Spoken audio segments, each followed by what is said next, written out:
ॐ अज्ञानतिमिरान्धस्य ज्ञानाञ्जनशलाकया चक्षुरुन्मिलितं येन तस्मै श्रीगुरुवे नमः। श्रीचैतन्यमनोभीष्टं स्थापितं येन भूतले स्वयं रूप कदा मह्यं ददाति स्वपदान्तिकं। वन्देऽहं श्रीगुरुः श्रीयुतापदकमलं श्रीगुरून् वैष्णवांश्च। श्रीरूपं सागरजातं सहगण रघुनाथान्वितं तं सजीवं साद्वैतं सावधूतं परिजनसहितं कृष्णचैतन्यदेवं श्रीराधा कृष्णपादान् सहगण ललिता श्रीविशाखान्वितांश्च। नमः विष्णुपादाय कृष्णप्रेष्ठाय भूतले श्रीमते भक्तिवेदांत स्वामिन्निति नामिने। नमस्ते सारस्वती देवे गौरवाणी प्रचारिणे निर्विशेष शून्यवादी पाश्चात्य देश तारिणे। नमो महावदन्याय कृष्ण प्रेम प्रदायते कृष्णाय कृष्ण चैतन्य नाम्ने गौरत्वसे नमः। हे कृष्णा करुणा सिंधु दीनबंधु जगतपते गोपेशा गोपिका कांता राधा कांता नमोस्तुते। तप्त कांचन गौरांगी राधे वृंदावनेश्वरी वृषभानुसुते देवी प्रणमामि हरिप्रिये। वाञ्छाकल्पतरुभ्यश्च कृपा सिन्धुभ्य एव च पतितानां पावनेभ्यो वैष्णवेभ्यो नमो नमः। जय श्री कृष्ण चैतन्य प्रभु नित्यानंद श्री अद्वैत गदाधर शिवासादि गौर भक्तवृंद। हरे कृष्णा कृष्णा कृष्णा हरे हरे हरे राम राम राम हरे हरे। मुखं करोति वाचालं पंगुं लंघायते गिरिं यत्कृपातमहं वन्दे श्रीगुरुदीनतारिणं। श्रीपरमानन्दमाधवं श्रीचैतन्यमीश्वरं मां विष्णु।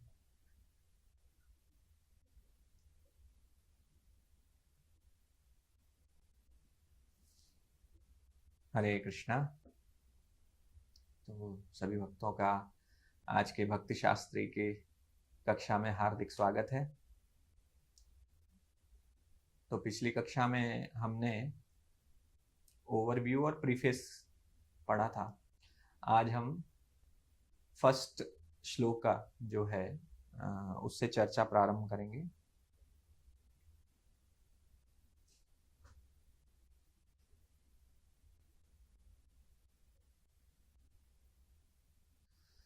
तो 2015 में एक फ्लाइट थी जो बार्सिलोना से जर्मनी जा रही थी। उसमें दो पायलट थे, एक सीनियर पायलट एक जूनियर पायलट। तो सीनियर पायलट उनको कॉल ऑफ नेचर आ गई तो वो चले गए। और जैसे ही कमरे से बाहर निकले, उनके कॉकपिट से बाहर निकले, तो जो जूनियर पायलट वहाँ था उसने वो कॉकपिट बंद कर लिया।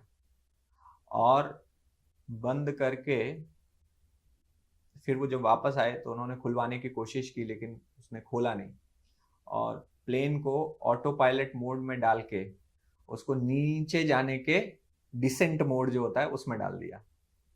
और थोड़ी देर में ही वो प्लेन क्रैश हो गया। बाद में जब इन्वेस्टिगेशन हुई तो पता चला कि ये जो पायलट था, जो जूनियर पायलट, वो बहुत ही डिप्रेशन में था, अवसाद में था। और मेंटल स्टेबिलिटी ना होने की वजह से उसने ऐसा काम किया। उसने ना केवल अपनी जान ली, बल्कि जो जितने लोग उस फ्लाइट में थे उन सब की भी जान ले ली।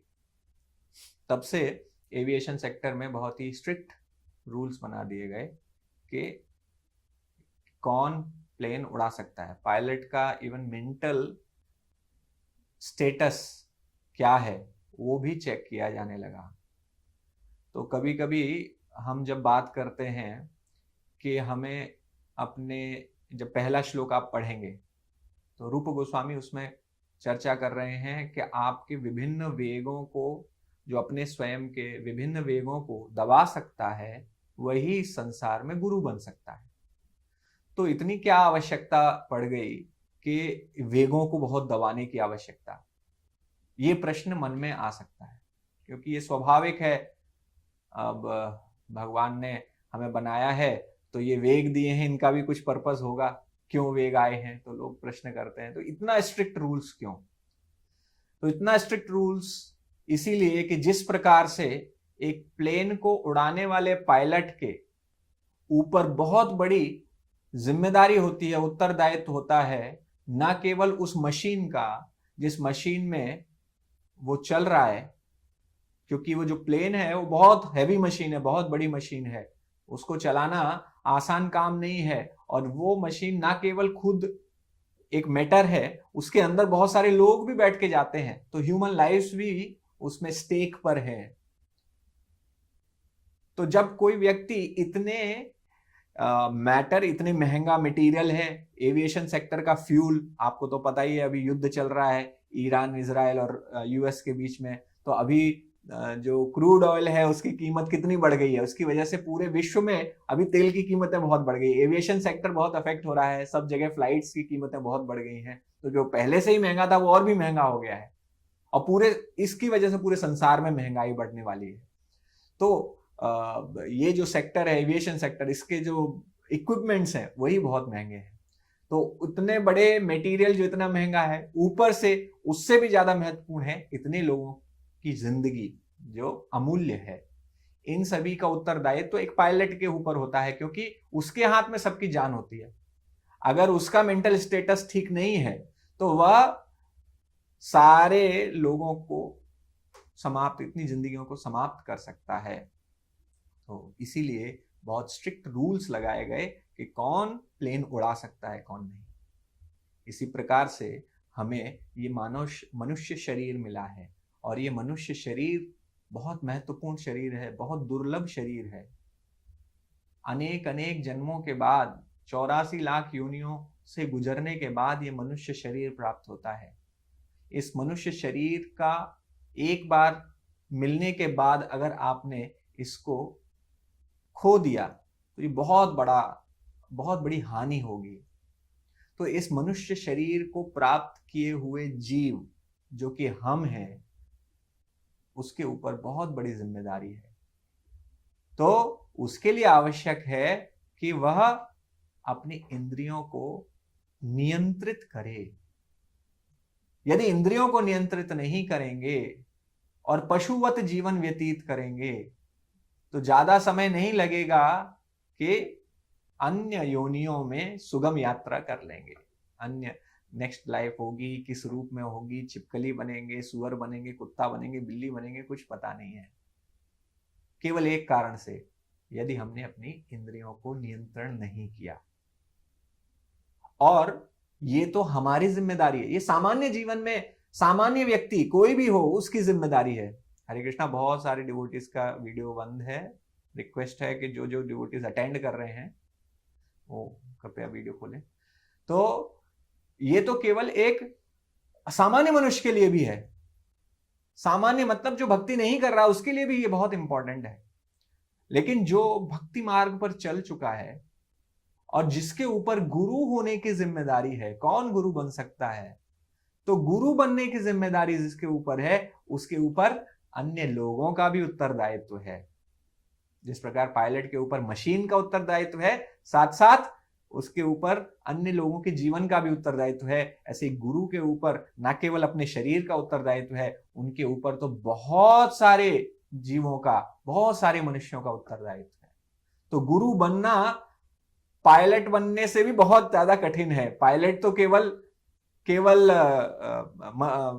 सामान्य मनुष्यों के जीवन की देखभाल कर सकता है, इतना ही, उस यात्रा के बीच में कुछ नहीं होना चाहिए।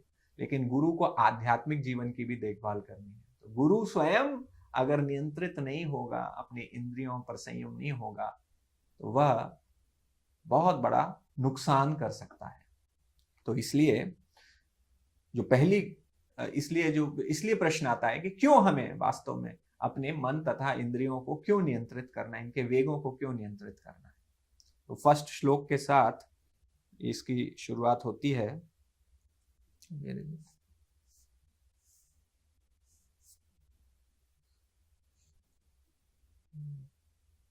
प्रभु जी का वो कहाँ है जहाँ पे श्लोक लिखते हैं, नोट्स वो वाले? हाँ, एक मिनट। तो आप सभी लोग अपना श्लोक अगर आपके पास है, मेरे पास है, खोल, इसमें अभी स्क्रीन में नहीं दिखा पाएंगे, आप लोग पहला श्लोक खोल सकते हैं वेदा बेस में, नेक्टर ऑफ इंस्ट्रक्शन का फर्स्ट श्लोक। तो ये जो फर्स्ट श्लोक है इसको इंद्र वज्र मीटर में इसको गाया जाता है। इनको प्रत्येक लाइन को 2 पार्ट्स में तोड़ के गाना है। तो somebody कैन रिपीट। किसी ने खोल लिया या किसी के पास है? ओके, रीमा माती। वाचो वेगम मनसः क्रोध वेगम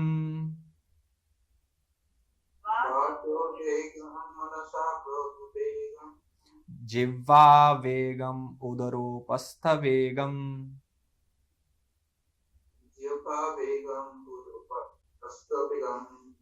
एतान् वेगान् यो विषहेत धीरः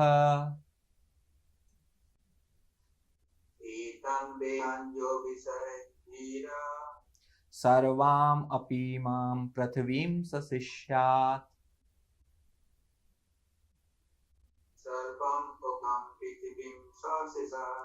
एक और माता जी कैन रिसाइट। वाचो वेगम मनसः क्रोध वेगम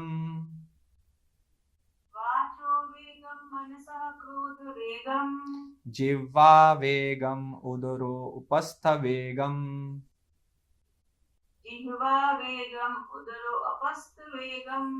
एतान् वेगान् यो विषहेत धीरः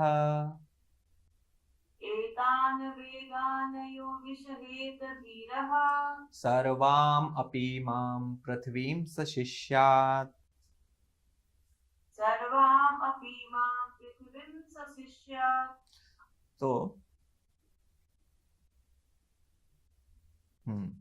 तो ये श्लोक जो है ये वेगों की बात कर रहा है। वाचो वेगम मनसः क्रोध वेगम। अभी शिल प्रभुपाद परपोर्ट में स्टार्ट यहां से नहीं करते हैं। शिल प्रभुपाद अपने परपोर्ट में स्टार्ट करते हैं कहां से? वो अटोनमेंट के साथ स्टार्ट करते हैं। अटोनमेंट मतलब प्रायश्चित। प्रायश्चित के बारे में चर्चा करते हैं। कहते हैं कि शुकदेव गोस्वामी से परीक्षित महाराज ने यह प्रश्न किया कि प्रायश्चित का क्या महत्व है, और प्रायश्चित के बारे में जब सुखदेव गोस्वामी ने बताया तो परीक्षित महाराज का फिर से क्रॉस क्वेश्चन ये था कि प्रायश्चित करने का क्या फायदा है। वास्तव में जो प्रायश्चित करता है वह क्या करता है? प्रायश्चित करने के बाद वापस जाकर दोबारा वही पाप करने लगता है जिसका उसने प्रायश्चित किया। तो ऐसे प्रायश्चित को बताया है मन्ये कुंजर शौचवत।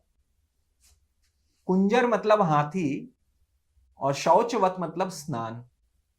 तो हाथी के स्नान के समान कहा गया इसको।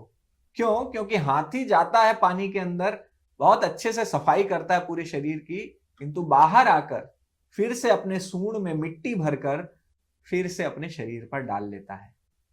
तो क्या फायदा हुआ? गंदगी साफ की, दोबारा गंदगी डाल ली। तो प्रायश्चित जो लोग करते हैं, अनेक रिलीजन्स में भी आपको मिलता है, अनेक धर्मों में भी लोग प्रायश्चित जो करते हैं, क्रिश्चियनिटी में कन्फेशन करते हैं, संडे के दिन जाते हैं कन्फेशन करते हैं, कन्फेशन बॉक्स होता है, वहां पर एक साइड में उनके पैडरी बैठे होते हैं, फादर, और दूसरी साइड में व्यक्ति जाकर अपने पाप गिनाता है कि मैंने ये पाप किए हैं और इन पापों के को आप क्षमा करिए। तो पादरी कहते हैं कि जीसस आपके सारे पाप ले लेंगे। तो पादरी से पाप धुलवाने के बाद एंड फिर अपने वापस चला जाता है फिर से वही पाप करने के लिए। तो एक बार ऐसे एक व्यक्ति जाता था कन्फेशन बॉक्स में, जाने के बाद वो जो है कुछ तो $10 देता था। एक दिन उसने जाके $20 दिए। तो पैदरी को भी बड़ा आश्चर्य हुआ कि वैसे तो $10 देता था, आज $20 क्यों दे रहा है। तो उसने पूछा कि क्या हो गया, आपने $20 क्यों दिए। तो उस व्यक्ति ने कहा कि एक्चुअली अगले हफ्ते मैं बाहर जा रहा हूं, तो अगले हफ्ते के पापों का भी मैं अभी से ही प्रायश्चित कर लेना चाहता हूं। तो एडवांस में पाप करने की योजना बना के जो पाप कर रहा है उसको कहा है मन्ये कुंजर सोचवत, तो ऐसी जो सफाई है वो किसी काम की नहीं। तो ये दिखा सकते हैं। तो अटोनमेंट आफ्टर कमिटिंग मिस्टेक्स, हाँ ये क्या हो गया, कहीं और ही चले गए। या तो after committing mistakes is useless, व्यर्थ है, क्योंकि जैसे उदाहरण दिया एलिफेंट बाथ और क्रिश्चियंस का कन्फेशन, फिर से दोबारा पाप करने लगा। शिल प्रभुपाद यहां, हरि बोल, शिल प्रभुपाद यहां एक और उदाहरण देते हैं कि इसके बारे में, भक्ति के बारे में भी बताते हैं। यहां पे शिल प्रभुपाद कहते हैं कि जो हमारा कौन सा ऑफेंस है, ऑफेंस नंबर 7, नाम के बल पर अपराध, पाप, जो नाम के बल पर पाप करते हैं कि अब तो मैं हरे कृष्ण महामंत्र का जप करने लगा हूं, अब तो सारे पाप धुल जाएंगे। बहुत बताया गया है शास्त्रों में महिमा कि आप एक बार अगर भगवान का नाम ले लेते हैं तो यह नाम इतने पापों से आपको मुक्त कर सकता है जितने पाप आप जीवन में करने की क्षमता भी नहीं रखते, इतने पाप मुक्त हो जाते हैं। इसलिए हमें तो बहुत बड़ा लॉटरी लग गई है हमारी। अब तो हम कितने भी पाप कर सकते हैं, पाप करते जाएंगे और नाम लेते जाएंगे, प्रतिदिन हरे कृष्ण महामंत्र जपेंगे, पुराने सारे पाप धो देंगे। तो ये जो है नाम के बल पर पाप, ये भी बहुत, ऐसे व्यक्ति की आध्यात्मिक उन्नति ही नहीं हो सकती जो इस प्रकार के मेंटेलिटी के साथ करता है। तो इसलिए नाम अपराध से, ये नाम के प्रति अपराध है भगवान के।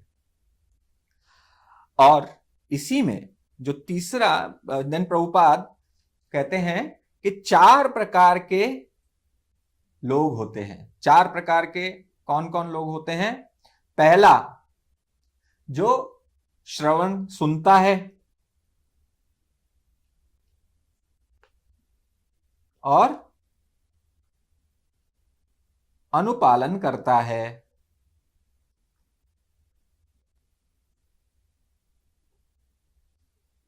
तो जो सुनकर अनुपालन करता है वह है सबसे श्रेष्ठ।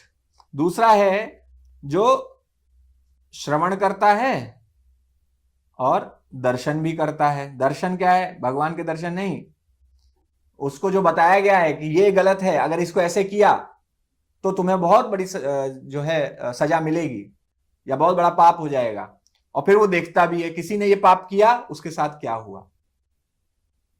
ये दूसरी कैटेगरी। तो फिर वो कहता है कि नहीं, मुझे नहीं करना। तीसरा है जो श्रवण भी करता है, दर्शन भी करता है, लेकिन उसके साथ साथ अनुभव भी करता है। वो कहता है कि शायद मेरा चांस है, मुझे शायद कुछ ना हो, वो ये सोचता है। जैसे बोले कि किसी ने देखा, आपसे बोला देखो भैया ट्रक के नीचे अपना सर मत देना, ट्रक के नीचे सर दोगे तो चटनी बन जाओगे। बोले अच्छा ठीक है। तो ये फर्स्ट कैटेगरी, ठीक है, ट्रक के नीचे अपना सर नहीं देंगे। दूसरा कहता है ट्रक के नीचे सर मत देना, नहीं तो चटनी बन जाओगे। तो वो देखता है, अरे ट्रक के नीचे सर दे दिया, मर गया। तो फिर वो कहता है चलो ठीक है, अब नहीं देंगे। उसने देखा, सुना और देखा दोनों। तीसरे ने कहा कि ट्रक के नीचे सर नहीं देना है, लेकिन अनुभव भी करने चला गया, तो उसका तो काम तमाम ही हो गया। तो ये फिर तो उसका तो जीवन ही समाप्त हो गया। लेकिन जो चौथा है, उसके भी एक कैटेगरी कही गई है, जो जन्म जन्मांतर यही करता रहे। बोले कि चलो एक बार मर गए, कोई बात नहीं, अगली बार फिर मरेंगे। तो वो व्यक्ति है जो सुनेगा भी, देखेगा भी, अनुभव भी करेगा, लेकिन फिर भी फॉलो नहीं करेगा। सबसे निम्न कोटि के व्यक्ति 4th कैटेगरी में। तो प्रभुपाद उनके बारे में चर्चा करते हैं जो इन 4 कैटेगरी में आते हैं। तो हमें कौन से कैटेगरी में होना है? कौन सी कैटेगरी चाहिए भैया आपको? फर्स्ट कैटेगरी में होना है। तो हमें सुनना है, और अनुपालन करना है। हमें अनुभव करने की भी जरूरत नहीं है, क्योंकि अगर आप, हमें देखने की भी जरूरत नहीं है वैसे, अनुभव तो बात की बात है, देखना। तो सोचा प्रभु जी मैं एग्जाम्पल ढूंढना चाहता हूं कि इसको करने से फॉल डाउन हो जाता है। प्रभु जी ने कहा देखो आपका आध्यात्मिक जीवन का पतन हो जाएगा अगर ये किया। नहीं प्रभु जी कुछ उदाहरण तो देख लूं एक बार। तो उदाहरण देखने जाएंगे तो बाद में खुद भी हो ही जाएगा, तो उदाहरण देखने की भी जरूरत नहीं है, दिख तो जाती है। भौतिक संसार ऐसा है कि आपको उदाहरण अपने आप ही दिख जाएंगे, उसके लिए सर्च करने की जरूरत नहीं पड़ेगी, और अनुभव तो बिल्कुल करने की जरूरत नहीं है।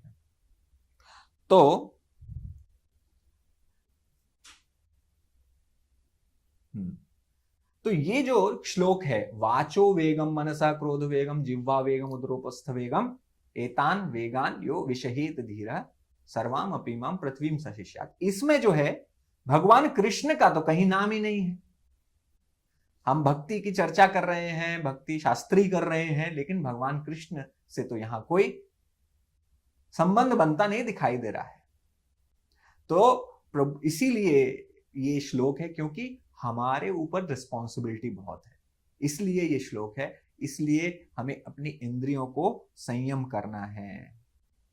श्रील राधानाथ स्वामी महाराज उदाहरण देते हैं कि एक हाथी ज्यादा से ज्यादा क्या कर सकता है? अगर पागल हो जाए हाथी तो गाड़ियां तोड़ देगा, एक दो लोगों को मार देगा, ऐसे कर देगा, घर वर तोड़ देगा, कुछ कर देगा। लेकिन अगर एक साइंटिस्ट एक एटॉमिक बम बनाता है तो लाखों हजारों लाखों लोगों को भी मार सकता है। इसलिए responsibility as a human being is very important and बहुत महत्वपूर्ण है।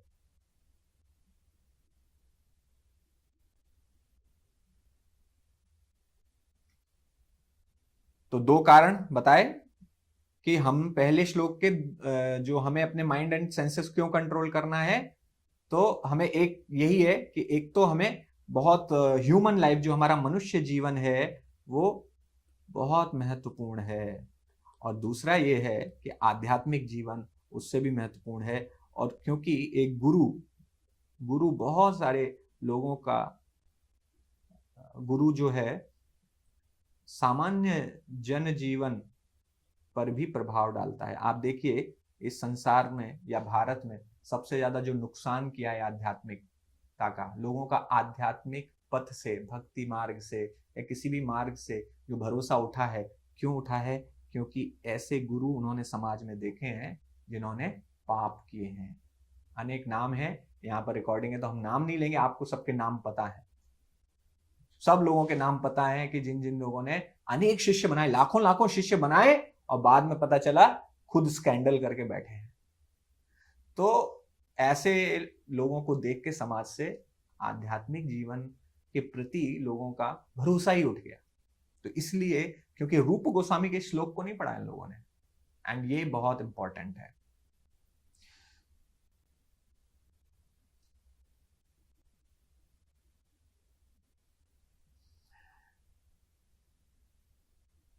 तो यहां से हमारा सार क्या निकला कि अगर हम अपने इंद्रियों और मन तथा इंद्रियों को वश में नहीं करेंगे,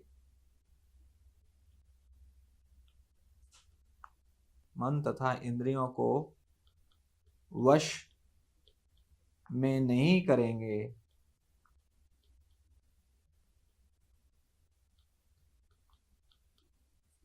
तो क्या हो जाएगा?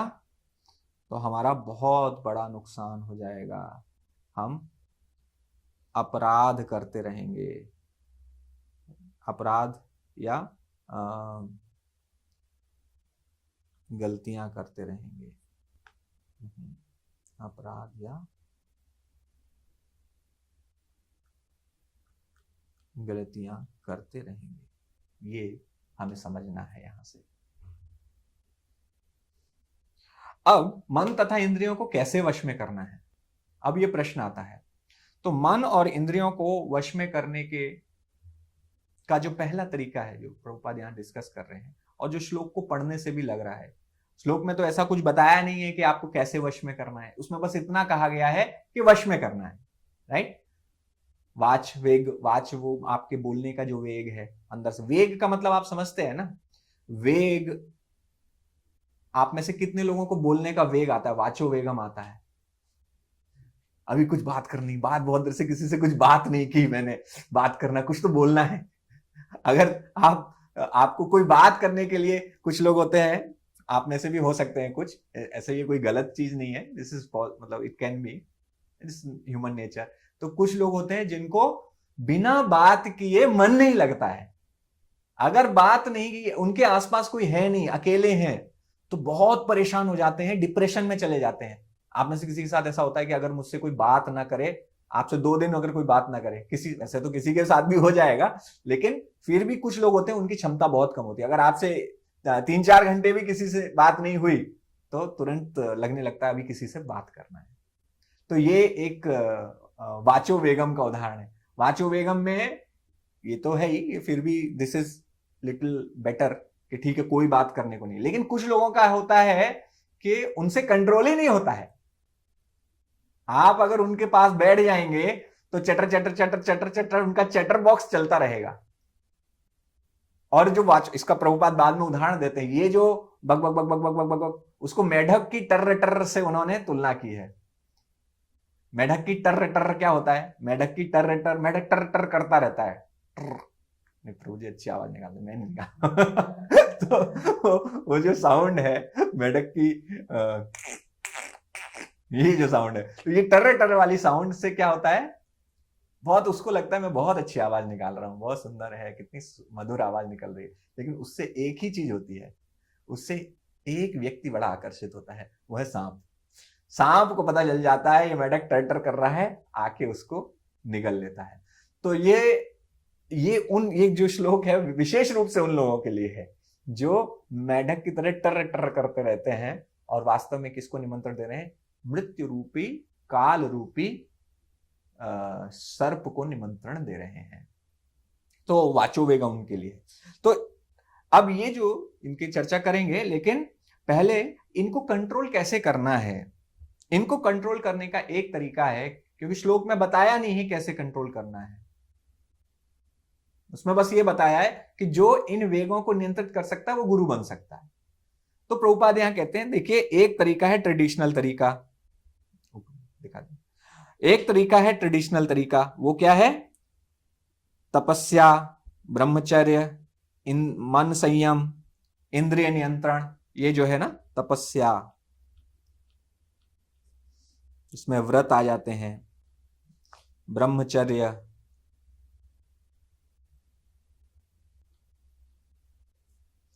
और मन संयम, दमन, दम कहते हैं ना, शमा दमा, शमन और दमन।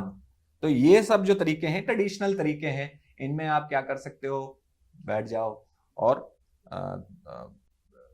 आप जो है मौन व्रत रख लो अपना वाचो वेगम कंट्रोल करने के लिए, मौन व्रत। लेकिन मौन व्रत का कोई फायदा नहीं होगा अगर मन को, वास्तव में मन का वेग कैसे नियंत्रित होगा या वास्तव में वाचो वेग कैसे नियंत्रित होगा, वो हमें समझना जरूरी है। तो ये ट्रेडिशनल तरीका है, इसमें तपस्या वगैरह, तो हमारे भक्ति मार्ग में भी हम ये सब फॉलो करते हैं, राइट? हम भी करते हैं इसमें, लाइक तपस्या करते हैं, हम एकादशी फास्टिंग करते हैं, हमारे जितने आचार्यों का अपीयरेंस डे होता है उनमें फास्टिंग करते हैं, है ना? तो माधव तिथि जिनको कहते हैं उनमें हम फास्टिंग करते हैं, तो हम इनको फॉलो करते हैं। ब्रह्मचर्य भी फॉलो कर किया जा सकता है, और मन संयम के और भी तरीके हैं उनको फॉलो किया जा सकता है। तो इस प्रकार से तपस्या करके अपने इंद्रियों पर नियंत्रण किया जा सकता है। लेकिन ये जो है आर्टिफिशियल अगर है, अगर ये आर्टिफिशियल है, आर्टिफिशियल कैसे है कि कृत्रिम तरीके से आप इनको दबाने की कोशिश करेंगे तो यह पुनर्जीवित हो जाएंगे, ये फिर से आएंगे और इन पे आप नियंत्रण पूर्णतः नहीं कर पाएंगे। जैसे कि जो अष्टांग योगी हैं या मायावादी हैं, वो भी ये सब फॉलो करते हैं। क्यों फॉलो करते हैं? इंद्रियों, क्योंकि किसी भी आध्यात्मिक पथ में आपको इंद्रियों को सबसे पहले नियंत्रित करना ही पड़ेगा। इंद्रिय नियंत्रण के बिना आप आध्यात्मिक उन्नति की कल्पना नहीं कर सकते। तो भले ही वो अष्टांग योगी हो, मायावादी हो, है ना, ब्रह्मवादी हो, कोई भी हो, वो सब करते हैं, लेकिन उनके नियंत्रण करने में पतन होने का बहुत चांस है, क्योंकि वह कृत्रिम रूप से उसको नियंत्रित करने की कोशिश करते हैं। लेकिन जो सबसे अच्छा तरीका है वो है भक्ति के माध्यम से, कृष्ण भक्ति के मार्ग से। कैसे कर सकते हैं? रूप गोस्वामी ने यह तरीका बताया है।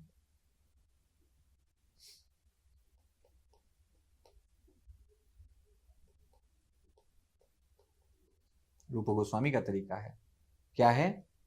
आपको जो भक्ति के रेगुलेटिव प्रिंसिपल हैं, जो नियम हैं, उनको पालन करना है, सेवा में लगना है और उनके साथ सत्संग करना है जिन्होंने इन पर नियंत्रण किया है, उनके साथ आपको संग करना है। यह तरीका है, राइट? तो इस तरीके से आप नियंत्रण भी कर सकते हैं और फॉल डाउन का भी चांस नहीं रहेगा। ये भक्ति के, बिकॉज आपने कृष्ण को आप इस पूरे इक्वेशन में लेकर आए।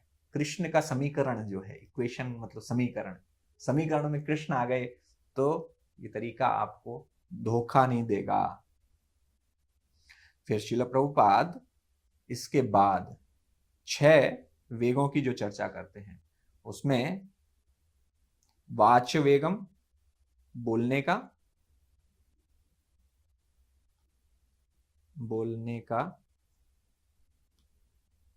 माइंड मतलब मन का वेग, एंगर मतलब क्रोध का वेग, टंग मतलब जिह्वा का वेग, स्टमक मतलब उदर का वेग, जेनिटल्स मतलब उपस्थ, उदर और उपस्थ। तो नीचे जब परपट में जाएंगे, ये जो 3 हैं, जिह्वा, उदर और उपस्थ, ये तीनों प्रभुपाद ने बताया कि ये तीनों जो है एक लाइन में है, राइट? एक लाइन में है। तो एक अगर अनकंट्रोल्ड होता है तो बाकी दोनों भी अनकंट्रोल्ड हो जाते हैं। अगर जिह्वा आपकी नियंत्रित नहीं है, जिह्वा के 2 काम हैं, राइट? क्या क्या काम है? एक है क्या? बताइए। बोलना और खाना। बोलना, बोलना और खाना। अगर आपका बोलना या खाना नियंत्रित नहीं है, खाना विशेष रूप से जिह्वा का जो यहां पे खाना देखिए, अगर खाना नियंत्रित नहीं है तो क्या होगा? ओवर ईटिंग हो जाएगी। ओवर ईटिंग होगी तो कौन सा वेग हो जाएगा? ये उदर वाला वेग है। वो उदर वाला वेग हमेशा करता रहता है, परेशान करता रहता है। खाने की इच्छा। तो जिह्वा जो है वो खाने लगती है। उससे क्या होता है कि उपस्थ जो जननेंद्रियां हैं उन पर प्रेशर बढ़ता है और इनका भी दुरुपयोग होता है। तो ये जो वेग हैं, श्रील भक्ति सिद्धांत सरस्वती ठाकुर इनको 3 कैटेगरी में डिवाइड करते हैं।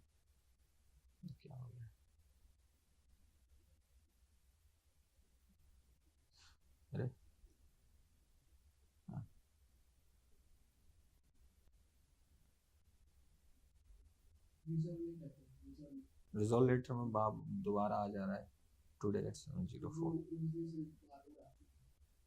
ठीक है, हाँ। तो पहला है शरीर, मन और शब्द। तो 3 प्रकार के वेगों में उन्होंने कैटेगराइज कर दिया। तो शरीर का कौन सा हो गया? ये 3 हो गए, जिह्वा, उदर और उपस्थ, ये तीनों शरीर के हो गए। मन का कौन सा हो गया? मन का वेग हो गया। और शब्दों का कौन कौन सा हो गया? अर्ज टू स्पीक, मन का हो गया। मन और क्रोध वाला जो है वो मन का वेग हो गया, ठीक है। और जो तीसरा है अर्ज टू स्पीक, जो बोलने का वेग है, वो शब्द। तो ये 3 हमें परेशान करते हैं। इनको 3 कैटेगरी में उन्होंने डाला है। तो अब वाचो वेगम। तो यहां वाचो वेगम जो है, आप वाचो वेगम को कैसे कैसे कंट्रोल कर सकते हैं? वाचो वेगम को एक है एक्सटर्नल, हाँ बोलिए रीमा माता। हाँ, कृष्ण कथा बोल के कर सकते हैं, ये भक्ति का तरीका है। और जो साधारण तरीका है, लोग वाचो वेगम को कंट्रोल करने की कोशिश करते हैं, वो है मौन व्रत रख के, मौन व्रत।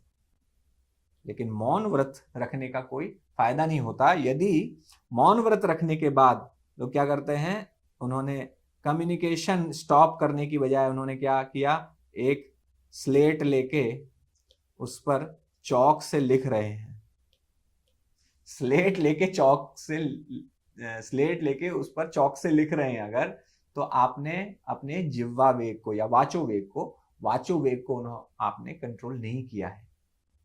तो अनेक मौन व्रत रखने वाले बहुत सारे आपको उदाहरण मिलेंगे जो हैं समाज में, जो इस प्रकार से कार्य करते हैं। प्रभुपाद भी उनका उदाहरण देते हैं, कई जगह देते हैं। ये गलत तरीका है, मौन व्रत रख के करने का कोई फायदा नहीं है। जो सही तरीका है जो माता जी ने बताया, कैसे भगवान की कृष्ण कथा अगर आप करेंगे तो ये आपको मुक्त करेगा, ये आपको इस वेग से मुक्त करेगा। वेग मतलब आपको अगर वेग आता है तो उसको भगवान की सेवा में उपयोग कर रहे हैं आप, ये सबसे अच्छा तरीका है। क्रोध वेगम को गलत तरीके से कैसे कर सकते हैं? क्रोध वेगम को सभी हम लोग करते ही रहते हैं, है ना? आप लोग करते रहते हैं क्रोध वेग को गलत तरीके से उपयोग। मैं तो कभी कभी उपयोग करता ही रहता हूं, बहुत बार। तो क्रोध वेग के बहुत सारे गलत तरीके हैं, है ना? और इसको एक्सप्लेन करने की भी जरूरत नहीं है। लेकिन सही तरीका है जो उदाहरण दिया है प्रभुपाद ने हनुमान और अर्जुन का। अपने क्रोध के वेग को उन्होंने, जो राक्षस हैं, डीमन है, उनके विरुद्ध उन्होंने उपयोग किया। नॉन डिवोटीज हैं, आप अपने, अब आपको तो कहीं लंका जलाने का मौका मिलेगा नहीं। लंका जलाने का मौका मिलेगा भी तो हम जला भी नहीं पाएंगे, पूंछ भी नहीं है, ऊपर से पूंछ के साथ साथ उड़ने की ताकत भी नहीं है, और जलाने इतनी भक्ति भी नहीं है कि इतना ताकत हो। तो हमें तो मिलेगा नहीं मौका अर्जुन की तरह कि हम तीर चलाएं और सबको मार डालें। तो हमें जो मौका मिलेगा, प्रैक्टिकल बात करते हैं, कि हम अपने क्रोध को नॉन डिवोटीज जो अभक्त हैं उनके विरुद्ध हम उपयोग कर सकते हैं। तो डंडा लेके जाएंगे और जितना जो रास्ते मिल जाए भक्त दे पीट डंडे से पिटाई कर राइट और रॉन्ग। तो किस तरीके से करेंगे? सही है गलत है? पिटाई करना है? पिटाई नहीं करना है, क्या करना है फिर? हाँ, वाचो वेग का उपयोग यहाँ पे ही करना है। हम क्रोध वेग, जो भी क्रोध वेग है उसको वाचो वेग के साथ मिक्स करके करना है। आप अकेले क्रोध वेग का उपयोग करने जाएंगे तो आप जेल में पड़े हुए मिलेंगे। तो क्या करना है? प्रचार कार्य। इसीलिए हमें प्रचार कार्य करना है। आपका जो भी गुस्सा है, जो भी क्रोध है, कभी कभी क्रोध आता है संसार पे, देखो कैसे लोग कितने निर्लज्ज हो गए हैं, कितने गंदे हो गए हैं। तो आपको गुस्सा आता है तो किससे बोलोगे? आप प्रचार कार्य करो, और प्रचार कार्य करके जो लोग मिले उनको समझाओ, वहां अपना क्रोध व्यक्त करो। तो इस प्रकार से हम अपने क्रोध वेग को नियंत्रण कर सकते हैं। तो भक्ति सिद्धांत सरस्वती ठाकुर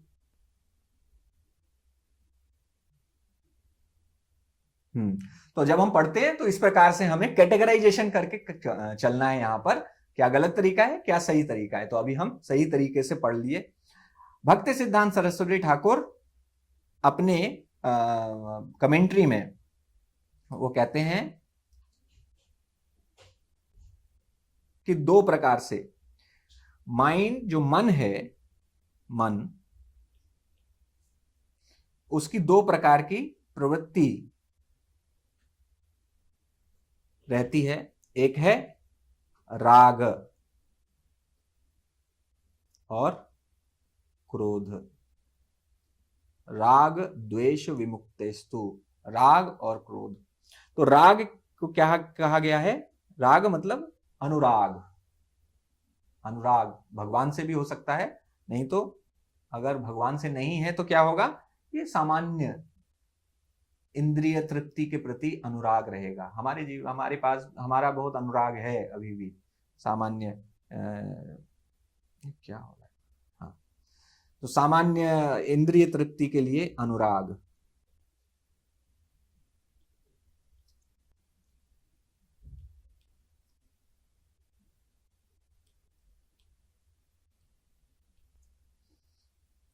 तो इंद्रिय तृप्ति के लिए क्या होता है? Unrestricted attachment to material world. इस भौतिक संसार से मोह, अनियंत्रित मोह, अनरेस्ट्रिक्टेड अनियंत्रित मोह, और इस राग की वजह से ही हम इस संसार में हैं, अनेक अनेक जन्मों से इसी संसार में। दूसरा, इसको बोलते हैं अविरोध प्रीति। अविरोध प्रीति। और दूसरा है क्रोध, यानी फ्रस्ट्रेशन जो है उसको बोलते हैं विरोध युक्त क्रोध। तो विरोध युक्त क्रोध कब आता है? क्रोध जब आपके राग का फुलफिलमेंट नहीं मिलता है। ये दोनों क्या है? मन जो है, मन किसका घर है? काम का घर है। काम इच्छा, मन के अंदर काम इच्छा है, इसी वजह से राग है। और जब राग फुलफिल नहीं होता है तो अरे हाँ क्या हो गया? पूरा मिट्टी हुई। हाँ, तो राग जब फुलफिल नहीं होता है तो क्रोध आता है। तो दिस इज विरोध युक्त क्रोध। तो श्रील प्रभुपाद अपने इस परपट में, आप परपट तो बहुत बड़ा है, तात्पर्य हम अपने बुक रीडिंग ग्रुप में उसको पढ़ रहे हैं और असाइनमेंट भी जो आएगा उसको करेंगे।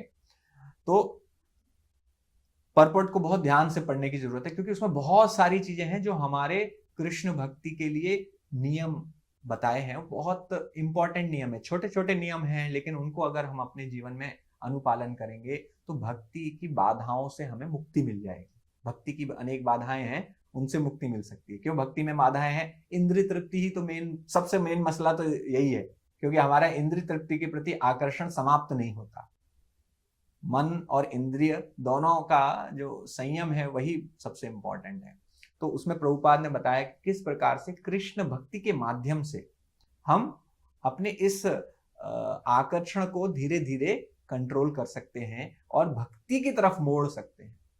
आप अगर भक्ति की तरफ इसको मोड़ देंगे तो जो भी है आपको इस संसार में फंसाने वाली चीजें थी, वही आपको इस संसार से मुक्त करने वाली चीजें बन जाएंगी, आपको भगवत धाम ले जाने वाली चीजें बन जाएंगी।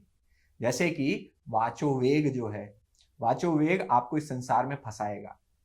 कैसे फंसाएगा? टर टर टर टर करते रहेंगे तो क्या करेंगे? हम दूसरों की बुराई करेंगे।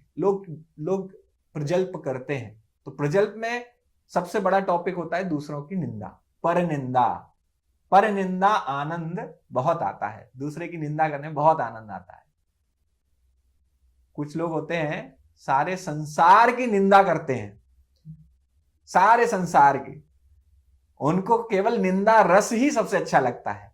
तो निंदा रस में क्या है कि वो केवल ऐसा नहीं है किसी से उनके को ईर्ष्या है, हो सकता है ना हो, वैसे अगर किसी व्यक्ति का ऐसा स्वभाव है तो ईर्ष्या भी होगी ही, उसको क्रोध भी होगा, लेकिन इन जनरल एक ऐसी फ्रस्ट्रेशन है कि पूरी दुनिया में गवर्नमेंट की निंदा, अपनी जिस कंपनी में काम कर रहे हो उसकी निंदा, अपने घर में रह रहे हो अपने घर की निंदा, कितना खराब घर है, आप जिन लोगों के साथ रह रहे हो उनकी निंदा, आपने गाड़ी खरीद ली तो उसकी निंदा। आपने देखे ऐसे लोग जो सारे संसार से हमेशा दुखी रहते हैं, क्योंकि हर कोई उनको परेशान कर रहा है। तो अगर हम भक्ति नहीं करेंगे तो हम इस प्रकार से अपने वेगों के वश में रहेंगे और अपनी भौतिक संसार में अपने आवागमन को जारी रखेंगे। भौतिक संसार में आवागमन, आना जाना लगा हुआ है, वही है, आना जाना यहाँ लगा रहेगा, चलता रहेगा भौतिक संसार। ऐसे लोग भरे हैं, भरे हमेशा रहेंगे। इन सभी को जो वेग हैं, वाचो वेग है, उसको हमें कृष्ण भक्ति की चर्चा करके कंट्रोल करना है।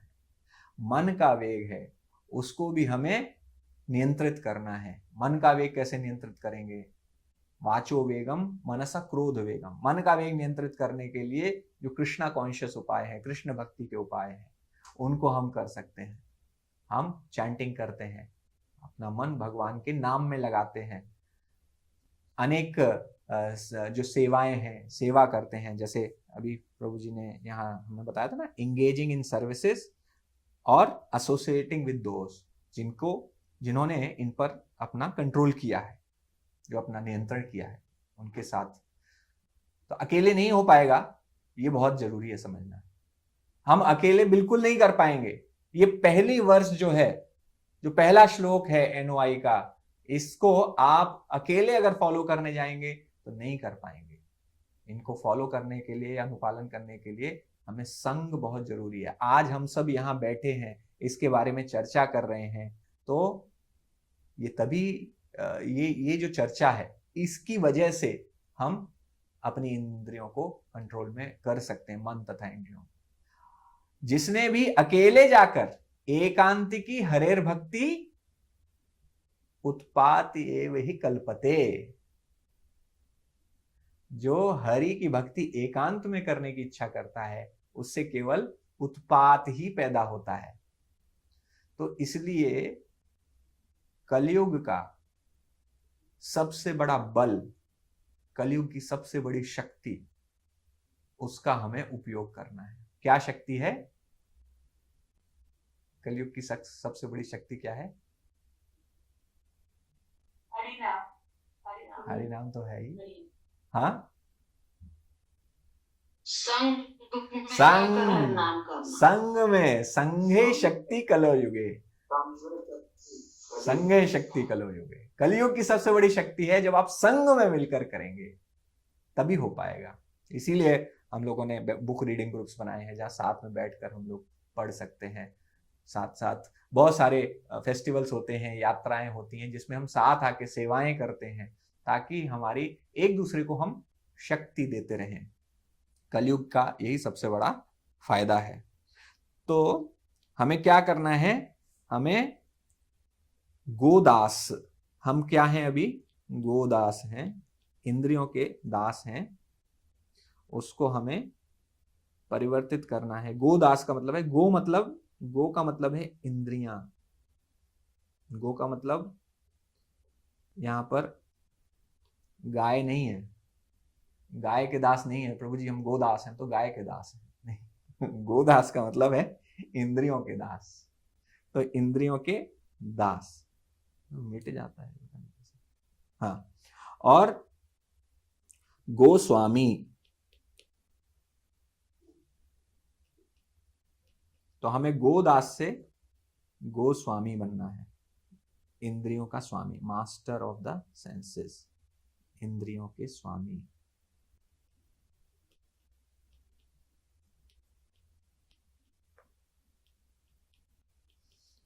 इंद्रियों के स्वामी वैसे कौन है? ऋषिकेश, ऋषिकेश सेवनम भक्त उच्यते। ऋषि मतलब, अगेन ऋषि का मतलब ही क्या है? इंद्रियां हैं। और ऋषिकेश कौन है? इंद्रियों के स्वामी। तो वास्तव में इंद्रियों के स्वामी कौन है? भगवान कृष्ण है। इंद्रियों के स्वामी,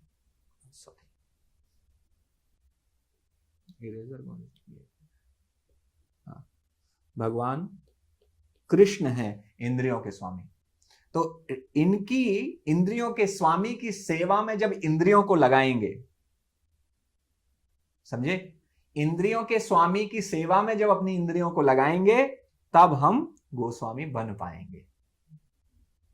तो ये है भक्ति का तरीका। तो हमारी सभी इंद्रियों के स्वामी एक ये इंद्रियां केवल हमारी नहीं, इंद्रिय एज एन एलिमेंट भी है। ये संसार का जब क्रिएशन होता है तब ये एलिमेंट्स की तरह भी बनते हैं। ये इंद्रियां जो हैं, जो हम लोग, आप जब सेकंड कैंटो में पढ़ेंगे, जब क्रिएशन के बारे में हम पढ़ते हैं, तो वहां पर आता है कि किस प्रकार से भूमि, हाँ, भूमि, अर्थ, जल, अग्नि, वायु, आकाश, है ना। तो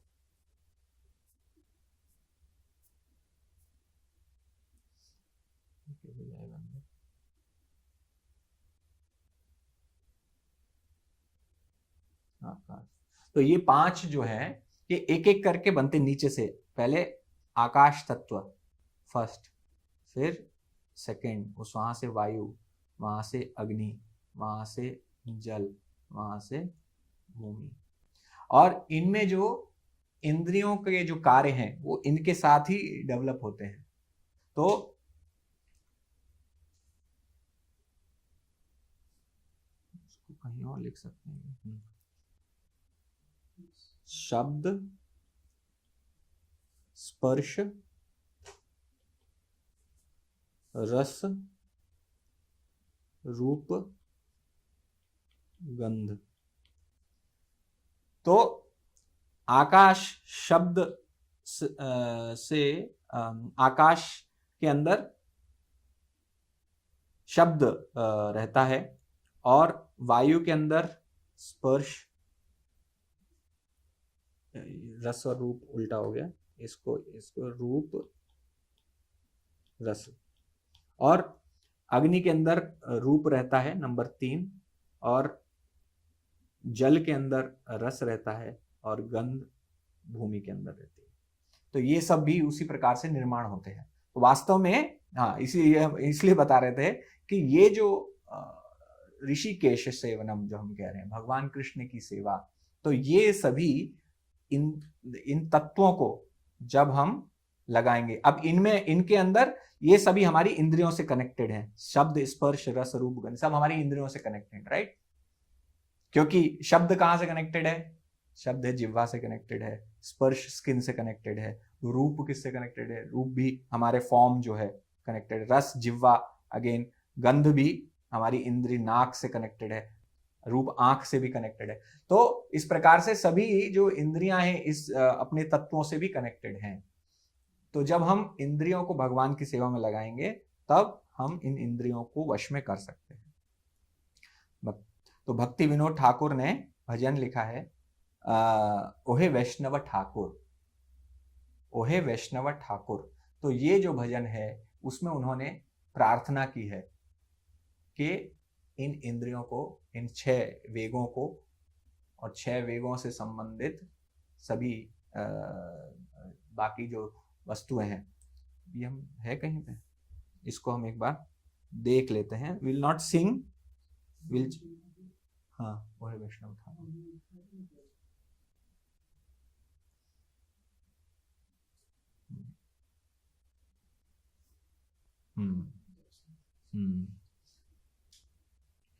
ओ हे वैष्णव ठाकुर, हाँ यस। तो हम इसका अर्थ एक बार समझते हैं। जो हम तो एक बहुत अच्छा तरीका है इंद्रियों को वश में करने का, मन को वश में करने का, प्रार्थना भी है। और प्रार्थना कैसी है? हमारे आचार्यों ने जो प्रार्थना की है उन प्रार्थनाओं को दोहराने से भी हम अपने मन तथा इंद्रियों को वश में कर सकते हैं। ओहे वैष्णव ठाकुर दयार सागर, हे दासे करुणा कोरी।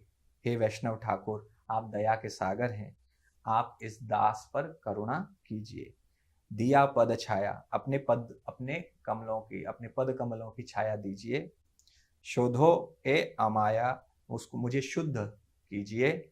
और तुम्हारा चरण धोरी, मैंने आपके चरणों को पकड़ लिया है, मैंने चरण धोरी, तुम्हारा चरण धोरी। फिर कहते हैं आगे, छाया बेग दोमी, छाया वेग दोमी, ये 6 प्रकार के वेग जो हैं उनको मैं दमन करूं। छाया दोष सोढ़ी, 6 प्रकार के जो मेरे दोष हैं, और छाया गुण देहो दासे, तो हम मुझे 6 गुण प्रदान कीजिए। ये सभी आप जैसे नेक्टर ऑफ इंस्ट्रक्शन पढ़ेंगे उसमें आएंगे, आगे आएंगे। वेग के बारे में आज हमने पढ़ा है, तो ये 6 वेगों की चर्चा हो रही है।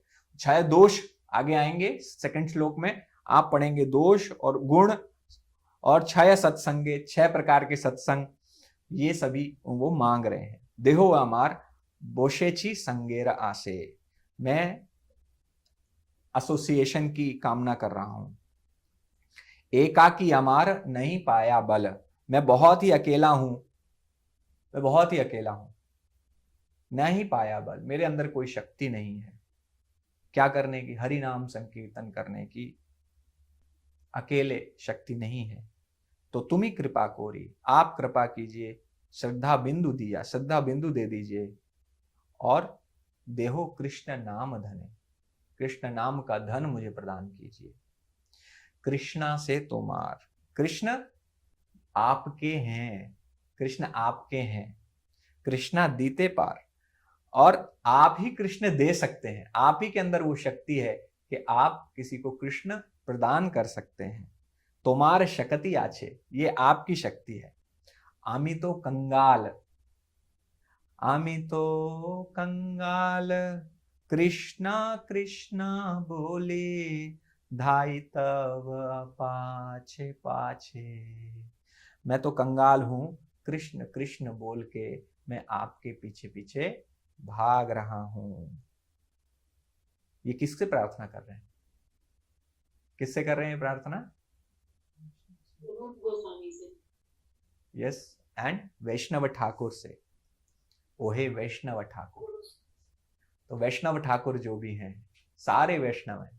रूप गोस्वामी तो हमारे परम आचार्य हैं, वो तो है ही, लेकिन सारे वैष्णवों से प्रार्थना करो, ये वैष्णव ठाकुर दया रसागर, सभी वैष्णवों से प्रार्थना कर रहे हैं कि आप मुझे ये दीजिए, क्योंकि मेरे अंदर शक्ति नहीं है। तो ये सब जो है, छाया वेग दमन करने की शक्ति, दोष को शुद्ध करने की शक्ति, गुण को प्राप्त करने की शक्ति या देने की शक्ति, सत्संग देने की शक्ति, ये सब किसके अंदर है? ये सारे भक्तों के संग में पूरे हो सकते हैं।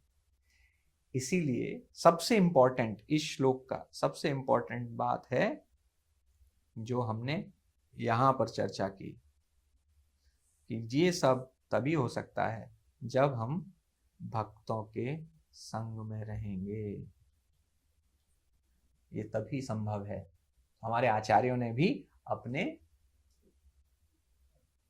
भजन के माध्यम से इसकी पुष्टि की है। तो अगर भक्ति में आगे बढ़ना है तो संग में रहिए, भक्ति में पतन करना है तो संग से बाहर चले जाइए। ठीक है, तो पहला श्लोक है, पहले श्लोक जो प्रीफेस था, जो प्रस्तावना थी, उसमें क्या कहा था प्रभुपाद ने कि जो कृष्ण भक्ति में जो प्रगति है, वो किसी अनुयायी की कृष्ण भक्ति में प्रगति उसके भाव पर निर्भर करती है। किस भावना के साथ, उसकी भावना पर, किस भावना के साथ वह अनुपालन कर रहा है, उस पर निर्भर करती है। तो पहला श्लोक है, वह बता रहा है कौन सी सही भावना है और कौन सी गलत भावना है। तो प्रगति उन्होंने पहले उसमें बताया, मन तथा इंद्रियों को वश में करना है। ठीक है, मन तथा इंद्रिय नियंत्रण,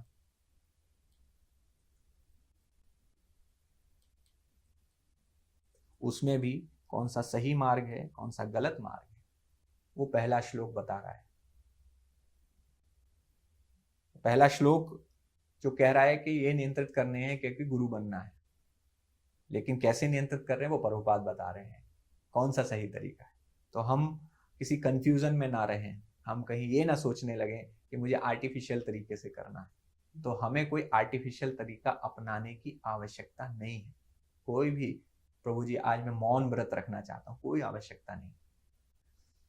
आप कृष्ण चर्चा कीजिए, वही आपका मौन व्रत है। हमारा मौन व्रत क्या है? कृष्ण कथा। जब आप कृष्ण कथा करेंगे अपने आप ही मौन व्रत हो रहा है, राइट?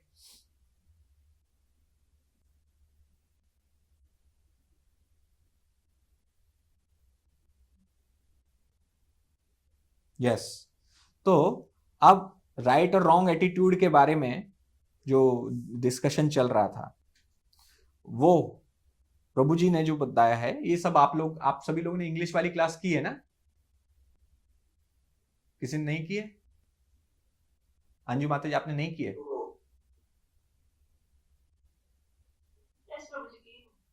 किसी कोई यहां है जिसने नहीं की इंग्लिश वाली क्लास? ओके, ठीक है।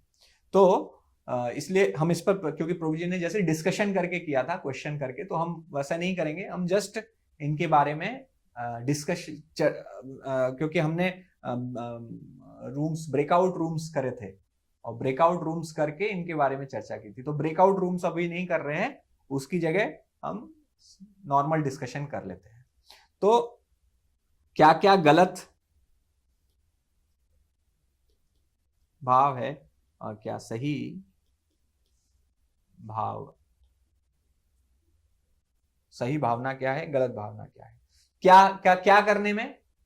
पिछले उसमें बहुत कंफ्यूजन हुआ था लोगों को कि लोग कह रहे थे गलत करने के उदाहरण दे रहे थे, लेकिन गलत करने का उदाहरण नहीं है। उदाहरण यहां पर यह देना है कि सेम इन्हीं कार्यों को हम कर रहे हैं, लेकिन गलत भाव से कर रहे हैं, सही भाव से कर रहे हैं। ये दो भावों को हमें डिफरेंशिएट करना आना है। टेम्परेचर कम कर, तो सही, पहला गलत एटीट्यूड क्या क्या है, इसको हटा दीजिए, हम लोग डिस्कशन करेंगे। हाँ, तो गलत क्या क्या एटीट्यूड हो सकते हैं इनको फॉलो करने का। यानी क्या फॉलो करना है? वाचो वेगम, मनसा, क्रोध वेगम और जिह्वा उदर उपस्थ, इन सबको गलत भाव क्या हो सकता है इनको फॉलो करने का? यानी फॉलो कर रहे हैं लेकिन गलत भाव से कर रहे हैं। Can somebody tell?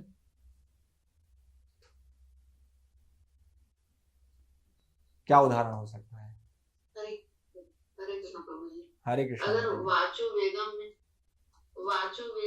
हम किसी की बुराई इधर उधर से करते हैं तो, और किसी पर क्रोध करते हैं, तो ये वाचो वेगम का गलत तरीका है। अगर वाचो वेगम से हम उसी के माध्यम से भगवान का स्मरण करते हैं और मन को कंट्रोल करके, इंद्रियां तो रुकेंगी नहीं, इंद्रियां तो अपना कार्य करेंगी, तो नहीं, उस इंद्रियों को हम नहीं, गलत समझ रहे हैं। मैं बता रहा हूं फिर से, हम वाचो वेगम को नियंत्रित कर रहे हैं, नियंत्रित तो कर रहे हैं, लेकिन गलत तरीके से नियंत्रित कर रहे हैं और सही तरीके से नियंत्रित कर रहे हैं, उसका डिफरेंस बताना है। अगर आप वाचो वेगम किसी को वाचो वेगम मतलब किसी की बुराई कर रहे हैं, तो वाचो वेग तो कंट्रोल हुआ ही नहीं ना। वाचो वेग मतलब नहीं कर रहे हैं, वाचो वेग बोल नहीं रहे हैं, मौन होके और लिख करके बदली। यस, और मौन होके हमें लिख कर बताने की जरूरत नहीं है। हम मौन भी न रहे, हम भगवान में अपने वाणी को भगवान में लगाएं, भगवान का स्मरण। लेकिन मौन होना तो गलत ही उदाहरण है, क्योंकि मतलब मौन होके लिखना तो एनीवेज कंट्रोल नहीं हुआ। कंट्रोल करते समय आपकी भावना क्या होनी चाहिए? मैं कंट्रोल कर रहा हूं, लेकिन किस भाव से कंट्रोल कर रहा हूं? प्रजल्प न करें, कृष्ण भावना में लगाएं। नहीं, वो आपकी बात सही है, वो कैसे कंट्रोल करना है अलग चीज है, लेकिन भावना क्या होनी चाहिए, इसके पीछे कारण क्या होना चाहिए, क्यों कंट्रोल करना है, वो समझ रहे हैं? नहीं समझ रहे? कोई और तो बताना चाहते हैं? रीमा माता जी? नहीं, शिखा माता जी कुछ बोल रही थी। हाँ, सनातन प्रभु हरि बोलिए। कि हम लोग अपने मन को, बच्चों को कंट्रोल कर रहे हैं और अपने आप को महान मान रहे हैं बहुत ज्यादा। हाँ, मैं कितना महान हूँ, मैं बच्चों को कंट्रोल कर लिया, मेरे जैसा कोई यस, तो ये है पहला एक तरीका। मतलब क्या गलत तरीका है कि हमारी भावना क्या है, किस कारण करना है। अरे वाचो वेग करना है, ठीक है, कंट्रोल करना है, रूप गोस्वामी ने कहा है, लेकिन किस भावना के साथ करना है। भावना ये नहीं होनी चाहिए कि मैं अपने वाचो वेग को कंट्रोल करके सभी के सामने बहुत महान बन जाऊंगा। ये एक गलत कारण है जिसके लिए हम वाचो वेग कंट्रोल कर सकते हैं। और क्या गलत कारण हो सकता है वाचो वेग कंट्रोल या कोई भी वेग कंट्रोल करने का? एक कारण एक बार में एक आप हैंड रेज कर सकते डिवोटीज। हाँ, रीमा माता जी बोलिए। तो मुझे एक है कि हम बहुत पढ़ लिए, बहुत कर लिए ताकि हम गुरु बने, गुरु लोग हमको पढ़ने के बाद गुरु बने जो अभी अगर किसी को बताएंगे तो वो हमें ये रिस्पेक्ट देंगे ना। हाँ, तो प्रतिष्ठा, पूजा मिले मुझे, कि पूजा करें लोग मेरी, पूजा लाभ प्रतिष्ठा। पूजा लाभ प्रतिष्ठा की अभिलाषा से अगर इस श्लोक का पालन करेंगे तो वो गलत भावना है। यस सरिता माता जी, और क्या हो सकता है? तिलक लगाते हैं, कपड़े पहनते हैं इस तरह का, लेकिन अंदर से वो भाव नहीं बनता है, मतलब एक्सटर्नल ही ये लगता है। हाँ, केवल एक्सटर्नल फॉलो करना, एक्सटर्नल ही केवल फॉलो करना, कि सब कुछ दिखाना, हम किसी से लड़ाई नहीं कर रहे, किसी से झगड़ा नहीं कर रहे हैं, लेकिन मन में हमारे अंदर उनके प्रति बहुत ईर्ष्या भरी हुई है, या हम ऊपर से दिखा रहे कुछ, अंदर से कुछ और। ये सुकेश्वर प्रभु।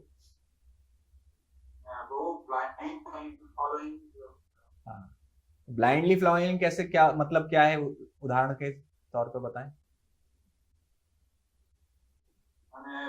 खुद फॉलो नहीं करते लेकिन दूसरों को ब्लाइंड फॉलोइंग का मतलब खुद फॉलो करने वाला नहीं है, इमोशनली बहुत ज्यादा डिपेंड होके, मतलब हाँ। खुद, मतलब थोड़ा खुद सोचना भी पड़ेगा कि हाँ, मतलब ये एक्चुअली क्या है, लॉजिकली उसको सोचना पड़ेगा। यस, तो ब्लाइंड फॉलोइंग, नहीं, मतलब तो ब्लाइंड फॉलोइंग का मतलब है कि प्रभु जी ने बोला है, प्रभु जी ने बोला है इसलिए फॉलो करना है।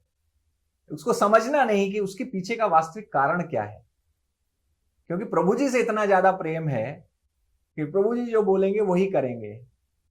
तो sometimes if Prabhu ji is right, then the follower will also be right. Guru is right, then follower will also be right. But जहां गुरु गलत हो गए वहां फॉलोअर भी गलत हो जाएगा।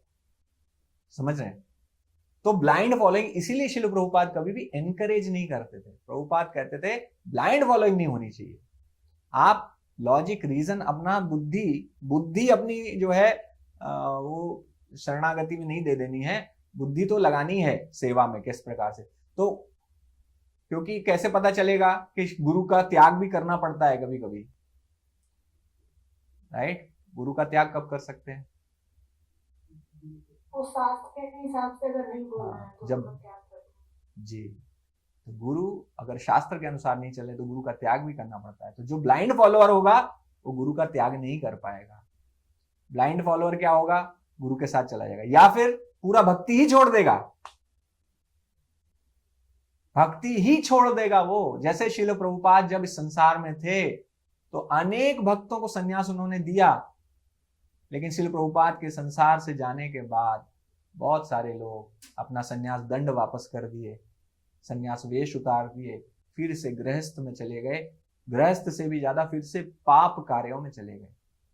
श्रील प्रभुपाद के जाने के बाद इसको में बहुत बड़ा डिक्लाइन आया था, because people were attached to Srila Prabhupada. Many people were attached blindly. और Srila Prabhupada उसको डिस्करेज करते थे, लेकिन फिर भी बहुत सारे लोग प्रभुपाद से ब्लाइंडली अटैच्ड। तो ये एक गलत एटीट्यूड, ब्लाइंड फॉलोइंग। और गलत क्या हो सकता है? एक मिनट, ओके, सुकेश्वर प्रभु बोलिए। चलिए, क्रिटिसाइज करने का, क्रिटिसाइजिंग अदर नॉट फॉलोइंग। हाँ, तो दूसरे की निंदा करना क्योंकि वो फॉलो नहीं कर पा रहा है। तो ये एक, ताकि मैं अच्छे से फॉलो करूंगा, फिर देखूंगा कि कौन कौन फॉलो नहीं कर रहा है। प्रभु जी देख लिया, पकड़े गए, देखा ये तो कभी कभी जप करने से जब कभी कभी डिवोटीज जप करते हैं जब, तो जप में अपना करने से ज्यादा उनका ध्यान ये रहता है कि बगल वाले डिवोटी जो हैं वो सो रहे हैं कि जग रहे हैं, तो अपना अपनी माला पे ध्यान न देकर वो उनके सोने पे ध्यान देते हैं। तो ऐसा इस प्रकार का जो जो एटीट्यूड है, क्या व्हाट इज एटीट्यूड, इसमें क्या नियंत्रित नहीं हो रहा है? मन नियंत्रित नहीं हो रहा है, क्योंकि मन कहां है? मन है कि दूसरे की गलती निकालने में। मन इस चीज में लगा हुआ है कि कैसे मैं इस भक्त की गलती निकालूं और खुद को श्रेष्ठ सिद्ध करूं, राइट? तो ये जो है ये भी गलत है। यस अंजुमा जी। हरे कृष्ण प्रभु, यही वाला पॉइंट मुझे लेना था। ठीक, कुछ और पॉइंट किसी का? और कोई? आप सबने क्लास अटेंड की थी, उसी में से बता दीजिए। प्रभु जी इसमें ये भी बोले थे कि अपने मन के हिसाब से करना। हाँ, विम्सिकली फॉलोइंग। तो एक बार हमारे एक जब हम वॉइस में पढ़ते थे तो एक भक्त थे, उन्होंने क्या किया कि वहां पर एक प्रीचर आए। प्रीचर मतलब इस्कॉन के प्रीचर ही थे, सीनियर डिवोटी थे। तो उन्होंने बहुत अच्छा लेक्चर दिया। उन्होंने बताया कि मैं सुबह 16 माला तभी करने से पहले कुछ नहीं खाता, और ये मैंने प्रण लिया हुआ है। तो उन्होंने इंस्पायर किया कि हमें भी ऐसे प्रण लेना चाहिए। तो this devotee in our voice, he without any he also started following without any consulting any senior devotee। किसी भी वरिष्ठ भक्त से उन्होंने चर्चा नहीं की इसको करना है नहीं करना है क्या। और कुछ दिनों बाद उनकी तबीयत खराब हो गई, क्योंकि उनकी माला ही नहीं हो पाती थी। सुबह माला कंप्लीट नहीं हो पाई तो ब्रेकफास्ट नहीं किया, दोपहर में भी लेट लंच कर रहे हैं क्योंकि माला कंप्लीट, कॉलेज चले गए उसके बाद फिर माला कंप्लीट, तो बहुत दिक्कत आई उनको। तो उन्होंने क्या गलती की? उन्होंने गलती ये की, तो इस्कॉन में क्या है कि बहुत जगह सभी जगह प्रचार हो रहा है, बहुत अच्छा प्रचार हो रहा है। और इस आजकल सोशल मीडिया के कारण हम सभी बहुत कनेक्टेड भी हैं। आपको कोई आपके गुरु महाराज का लेक्चर सुनना है, आसानी से आप इंटरनेट से डाउनलोड करके या यूट्यूब पे चला के आप सुन सकते हैं, ये आसान कर दिया है। लेकिन इसकी वजह से बहुत सारी प्रॉब्लम्स भी आ गई हैं, क्योंकि यूट्यूब में केवल आपके गुरु महाराज के नहीं, बहुत सारे गुरुओं के लेक्चर होंगे, बहुत सारे प्रीचर्स के लेक्चर्स होंगे। तो हम सभी वो सब सुन सकते हैं, लेकिन नहीं सुनना है। क्यों नहीं सुनना है बताइए। हरे कृष्ण, धन्यवाद, प्रणाम करिए। आपको का गुरु का ही सुनना है। हाँ, अपने गुरु का सुनना है। आप बाकी के भी सुन सकते हैं, उसमें कोई प्रॉब्लम नहीं है। लेकिन अगर कुछ आप फॉलो करना चाहते हैं तो वी हैव टू आस्क अवर गुरु कि मैं क्या फॉलो करूं, ये मेरे लिए है उपयोगी कि नहीं। इसलिए सबसे अच्छा उपाय है कि अपने गुरु या अपने गुरु से के जो गुरु हैं, उनके सुन सकते हैं। तो वास्तव में आपको जो व्यक्तिगत निर्देश हैं वो आपके गुरु दे रहे हैं, और पूरे संसार में सबके पास विंडो शॉपिंग करने जाएंगे तो अल्टीमेटली अब अपना नुकसान हो जाएगा। क्योंकि ये अरे वो प्रभु जी बहुत अच्छा बताते हैं, मैं तो उनको फॉलो करता हूँ, वो महाराज जी बहुत अच्छा बताते हैं, मैं उनको फॉलो करता हूँ। वास्तव में वो किसी को फॉलो नहीं कर पाएगा। फर्स्ट ऑफ ऑल किसी को फॉलो नहीं कर पाएगा, क्योंकि इसीलिए एक गुरु के निर्देश का पालन करना जरूरी है। इसीलिए एक गुरु या गुरु के गुरु, आप उस परंपरा में आप ठीक है आप सुन सकते हैं, एक दो डिवोटीज और एक्स्ट्रा हो सकते हैं, कोई दिक्कत नहीं है। लेकिन बहुत विंडो शॉपिंग नहीं करना यूट्यूब पे जाके कि जहां जो लेक्चर मिला सब सुन लिया। इससे बहुत नुकसान होता है, नुकसान होने की संभावना है। ये बात समझ में आ रही है डिवोटीज को, है ना? ठीक है। यस माता जी, सरोज माता जी।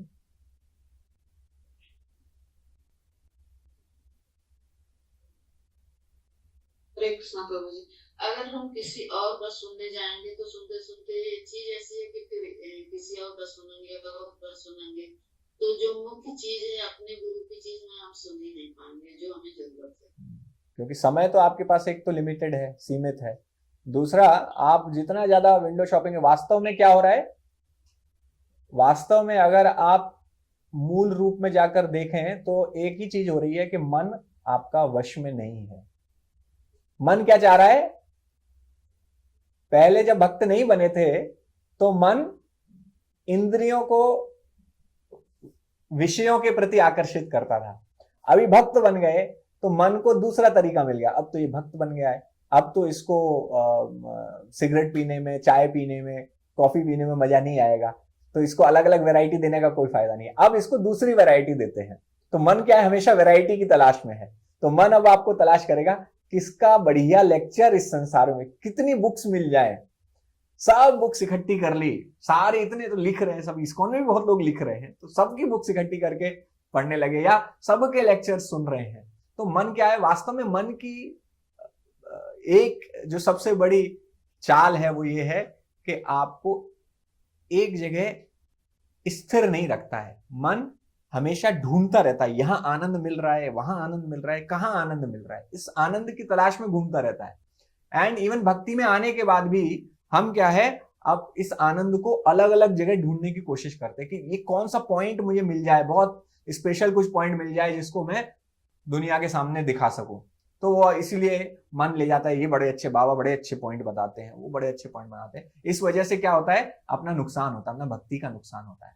तो इसलिए भी हमें एक गुरु, और गुरु जो एक या दो गुरु भी कभी कभी बताते हैं, एक या दो और प्रीचर्स के, प्रचारक के लेक्चर सुन सकते हैं, बट विंडो शॉपिंग नहीं करना है।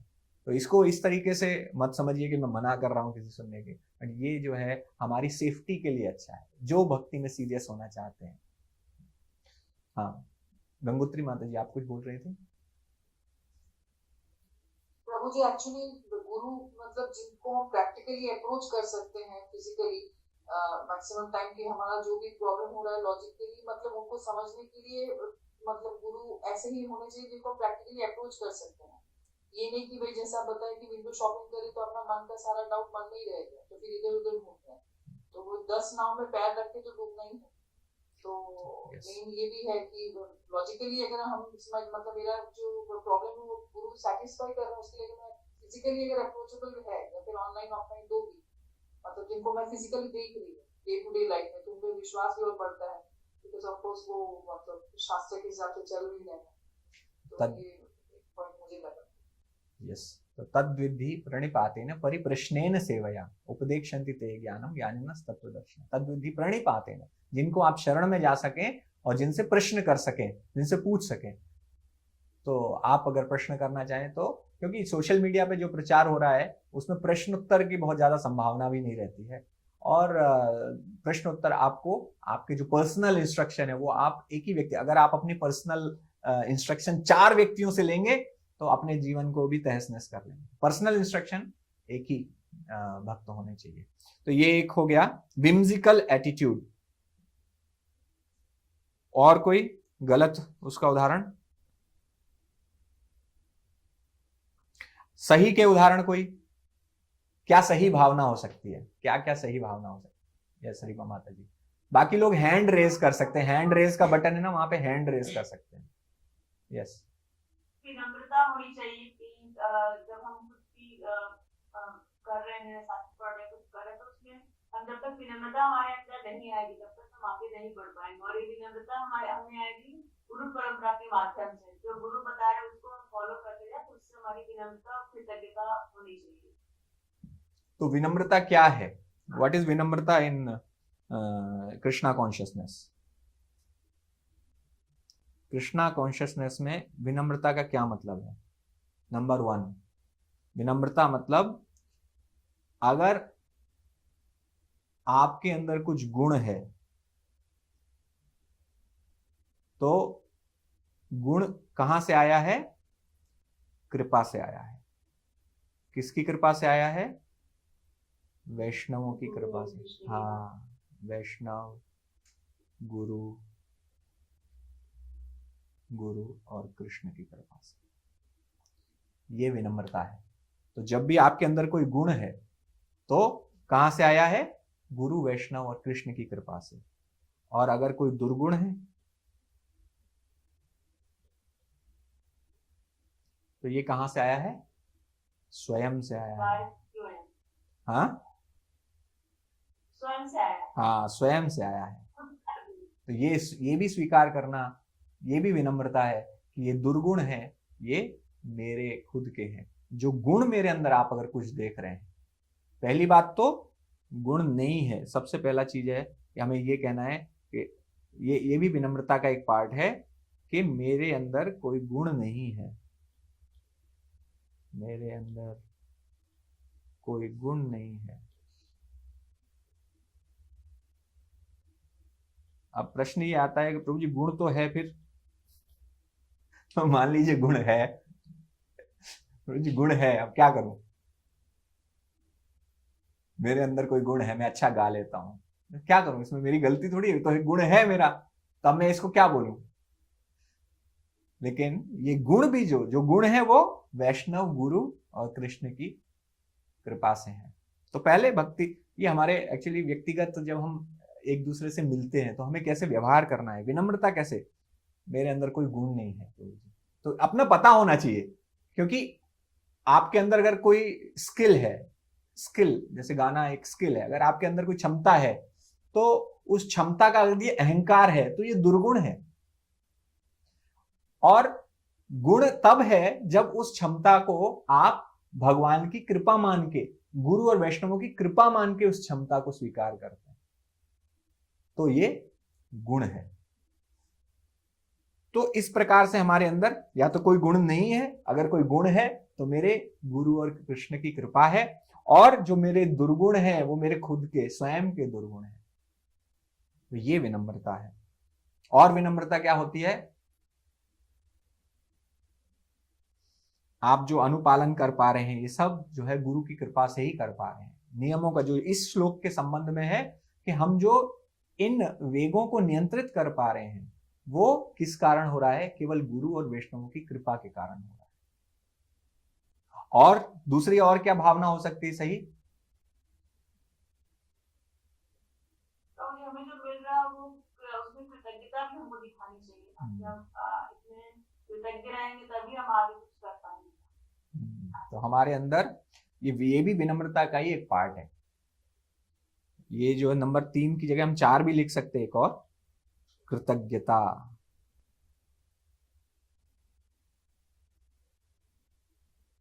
विनम्रता का एक पार्ट है कृतज्ञ होना। कि प्रभु जी बताए थे ना कि विनम्रता तभी आएगी जब हम किसी के प्रति कृतज्ञ रहेंगे। हाँ, तो कृतज्ञ हैं तभी विनम्र हो पाएंगे, वरना विनम्र नहीं बन पाएंगे। अगर हम ये सोचेंगे कृतज्ञ हैं तभी तो हम कह पा रहे हैं कि मेरे गुण नहीं है, किसी और ने दिया है, आपको किसी ने 10 लाख रुपए दिए हैं तब आप धनी बन गए, तो आप क्या बोलेंगे कि मैं उनका बहुत आभारी हूं कि उन्होंने मुझे 10 लाख रुपए दिए, मैं बहुत धनी बन गया। तो आप जब तक कृतज्ञ नहीं होंगे तब तक आप विनम्र भी नहीं बन पाएंगे। तो कृतज्ञ, विनम्रता का एक बहुत बड़ा लक्षण है कृतज्ञता। ठीक है। और किस तरीके से, और सही भावना क्या हो सकती है? एक और है कि गुरु और कृष्ण को प्रसन्न करने की भावना से मैं ये कर रहा हूं, गुरु और कृष्ण को प्रसन्न करने के लिए मैं कर रहा हूं, क्योंकि मेरे गुरु वर्गों को, आचार्य वर्गों को प्रसन्नता होती है जब मैं इनको फॉलो करता हूं। तो this is also one way. और क्या हो सकता है? ये तो हमने उसमें प्रभु जी ने क्लास में डिस्कस किए थे। इसके अलावा और कोई पॉइंट किसी का? राइट एटीट्यूड का?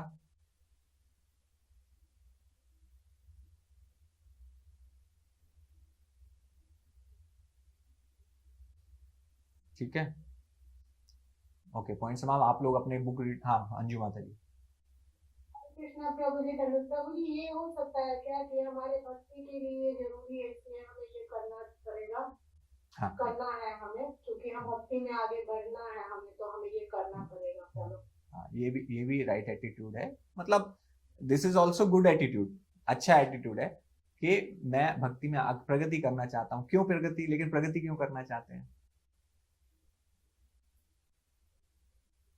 अपनी खुशी के प्रगति करना है, क्योंकि भक्ति तो हमारा मेन ये है ना प्रभु जी, हमारी लाइफ का भक्ति करना ही तो एम है। तो ये हमें करना है, तो इसके लिए हमें अनुकूल चीज को अपनाना पड़ेगा, और अनुकूल चीज यही है हमारा वाचो वेगम, मनसा वेगम। तो ये तो अनुकूल है, तो इसको अपनाना ही पड़ेगा। हाँ, तो भक्ति का एक ये है कि मुझे करना ही है, मनुष्य जीवन का ये है। ठीक है, ये तो उत्तरदायित्व है। अब क्या करें प्रभु जी, अब तो उत्तरदायित्व है, करना ही है, और कोई तरीका नहीं है। तो लेकिन इससे भी ऊपर एक हायर थॉट और हो सकता है कि ये जो मैं करना है मुझे अपनी गुरु परंपरा को प्रसन्न करने के लिए, क्योंकि मेरे आचार्य भी चाहते हैं कि मैं प्रगति करूं। मैं प्रगति करूंगा तो मेरे गुरु खुश होंगे। अगर मैं भक्ति में प्रगति करूंगा तो मेरे गुरु प्रसन्न होंगे मुझसे, क्योंकि गुरु की अभिलाषा है, गुरु की इच्छा है ये कि ये मेरा भक्त जो है, मेरा शिष्य है, वो भक्ति में आगे बढ़े। उनसे ज्यादा प्रसन्नता किसी को नहीं मिलती अगर हम भक्ति में प्रगति करते हैं। उनको कुछ नहीं मिल रहा है, उनको क्या मिल रहा है? उनको तो हम कोई पैसा वैसा नहीं दे रहे हैं हम, तो उन्हें हमारी भक्ति में प्रगति करने से कोई फायदा नहीं होने वाला है। उनको एक फायदा होने वाला है कि भगवान उनसे प्रसन्न होंगे। भगवान ने इसीलिए गीता में कहा है कि जो मेरे नाम का प्रचार करता है, मेरे संदेश को दुनिया तक लेके जाता है, उससे मैं बहुत प्रसन्न होता हूँ। तो गुरु केवल इस भावना से कि भगवान को प्रसन्न करना है, इस भावना से कार्य कर रहे हैं। और हम किस लिए कर रहे हैं? ताकि हम गुरु को प्रसन्न कर सकें। लेकिन जैसे हमने चर्चा की ब्लाइंड फॉलोइंग, वो भी चर्चा की है ना, तो ब्लाइंड फॉलोइंग भी नहीं होनी है। गुरु को प्रसन्न करना है, लेकिन किस लिए प्रसन्न करना है? गुरु को प्रसन्न इसलिए करना है, इसलिए नहीं कि गुरु से हम सेंटिमेंटली अटैच्ड हैं, भावुक होके प्रसन्न नहीं करना है। गुरु को प्रसन्न करने का जो सही वो है कि गुरु कृष्ण के रिप्रेजेंटेटिव हैं। गुरु प्रसन्न होंगे तो कृष्ण भी प्रसन्न होंगे हमसे। साक्षात हरित्वेन समस्त शास्त्रे, साक्षात हरि के समान ही समस्त शास्त्रों में उनको सम्मान दिया गया है। तो गुरु को प्रसन्न करना है इसलिए क्योंकि गुरु को प्रसन्न करने से कृष्ण प्रसन्न होंगे, कृष्ण को प्रसन्न करेंगे तो गुरु प्रसन्न होंगे।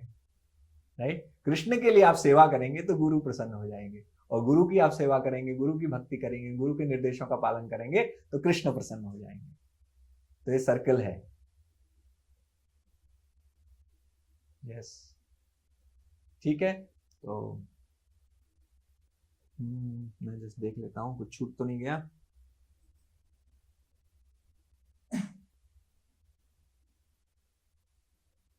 ठीक है, तो किसी का कोई प्रश्न है तो पूछ सकते हैं, नहीं तो we can end it here. जी माता जी, जो नोट्स हैं वो हम लोग को मिल सकता है क्या? तो ये नोट्स देने पड़ेंगे। ये तीनों क्लास का नोट्स नहीं है तो ये जो तो पहले, हाँ पहले वाले जो ठीक है, मैं प्रभु जी को बोल के वो भिजवा दूँ। ठीक है,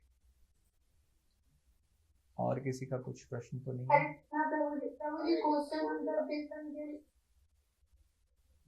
जी माता जी प्रभु जी क्वेश्चन आंसर सेशन के लिए प्रभु जी बता रहे थे, तो क्वेश्चन जो है वो आपको सेंड कर दूं ना?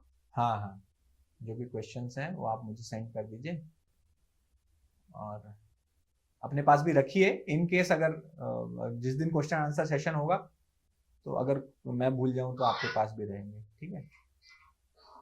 यस, सुकेश्वर प्रभु। हरे कृष्ण वो जो पांच पार्ट में बोला इंद्र वज्र है, वो कैसे वो क्यों बोला है? कौन सा?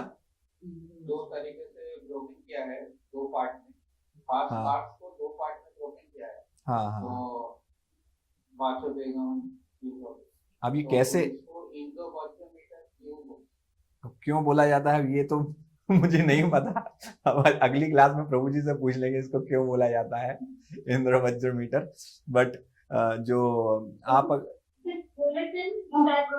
मतलब ब्रेक करके, मतलब तोड़ करके, हाँ, तो दो भाग में तोड़ करके आप, जैसे हमने किया ना, वाचो वेगम मनसा क्रोध वेगम, आप प्रभु जी का सुन लीजिएगा, वो ज्यादा सुरीला होगा।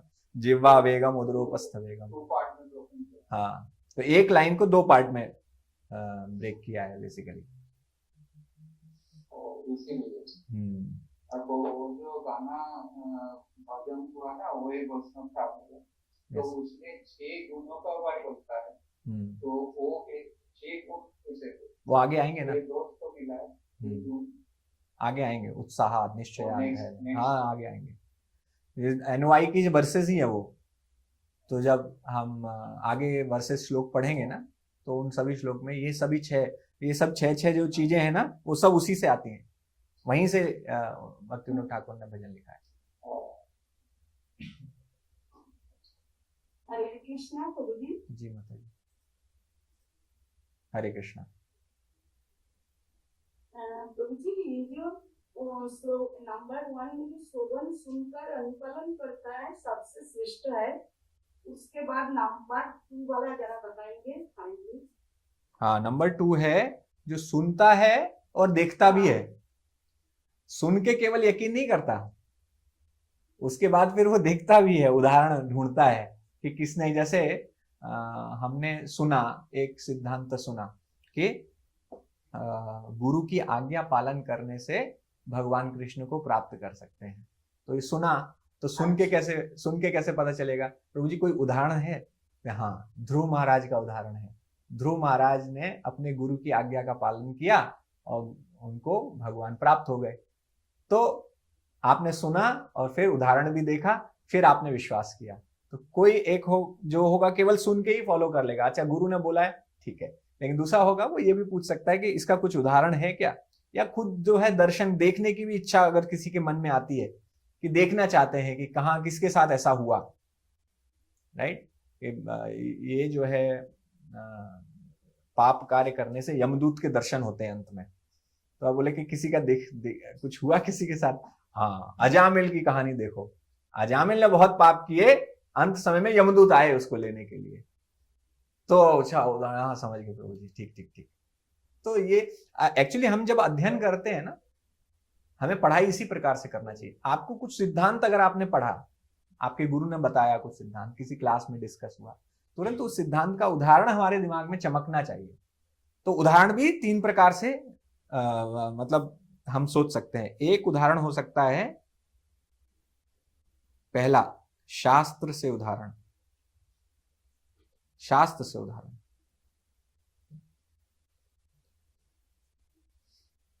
तो जब हम एक सिद्धांत है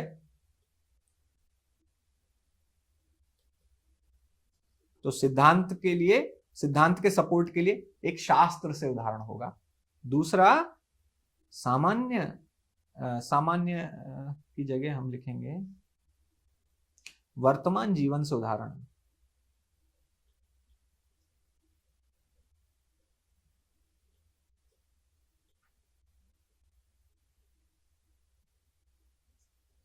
और हम क्योंकि प्रभुपाद के मिशन में हैं, तो हम प्रभुपाद के जीवन से भी उदाहरण अगर मिलता है कुछ तो हम देते हैं कि जीवन से या परपोर्ट से प्रभुपाद के उदाहरण वो भी। तो कोई भी आप अगर किसी को कुछ समझाने जाते हैं, लेक्चर देते हैं, इसमें सिद्धांत को प्रतिपादित करने के लिए एक और चीज यूज होती है, उसको कहते हैं इंग्लिश में एनालॉजी।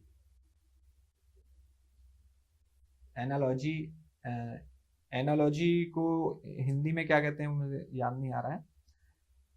आपको किसी भी सिद्धांत को समझने के लिए आप उसको किसी सामान्य उदाहरण से अगर आप समझें, किसी एनालॉजी के माध्यम से समझें, तो वो आसान होता है। एक शास्त्र जैसे दिया जाता है उदाहरण कि सिद्धांत है कि कृष्ण क्या सामान दो के कृष्ण मूल है, सबका मूल है, कृष्ण सबका मूल है, ठीक है। ये एक सिद्धांत है। इसकी एनालॉजी क्या है? या कृष्ण को तुष्ट करने से यस्मिन तुष्टे, ये सिद्धांत है। यस्मिन तुष्टे क्या है आगे? जगत तुष्टम। तो जिनको तुष्ट करने से सारे जग को तुष्ट किया जा सकता है। तो उसका एनालॉजी क्या है? क्या एनालॉजी है? 2 एनालॉजी दी जाती है, किसी को पता है? ये तो बेसिक है, ये तो हम लोग भगवत गीता कोर्स में पढ़ते हैं। कृष्ण को संतुष्ट करने से सारे संसार को संतुष्ट कर सकते हैं, अलग अलग देवी देवताओं को तो संतुष्ट करने की जरूरत नहीं है। इसकी क्या एनालॉजी है?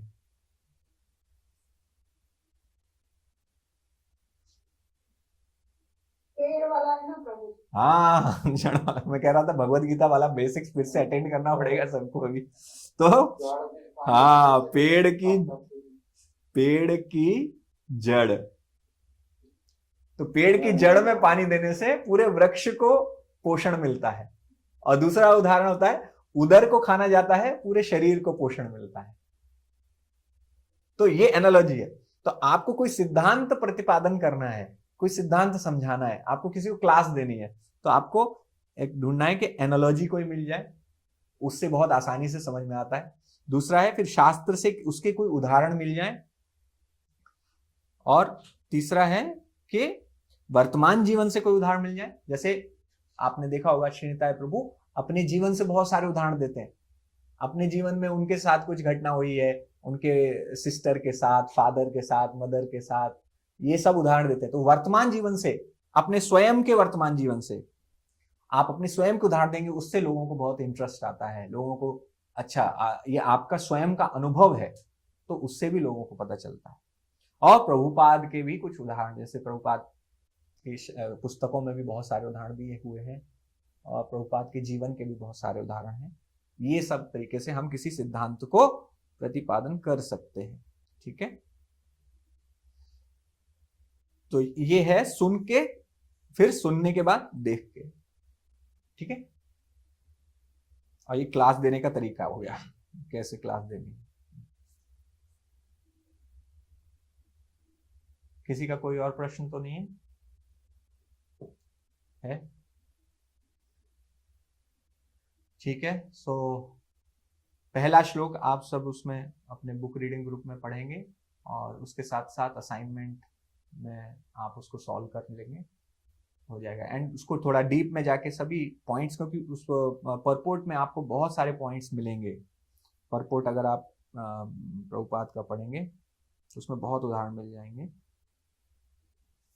उनको एक एक करके हमें डिस्कशन करना है आपको। तब जैसे प्रायश्चित वाले और भी बहुत सारे पॉइंट्स हैं जिनको हम डिस्कस कर सकते हैं। तो बुक रीडिंग ग्रुप में पढ़ के फिर असाइनमेंट सॉल्व कीजिए।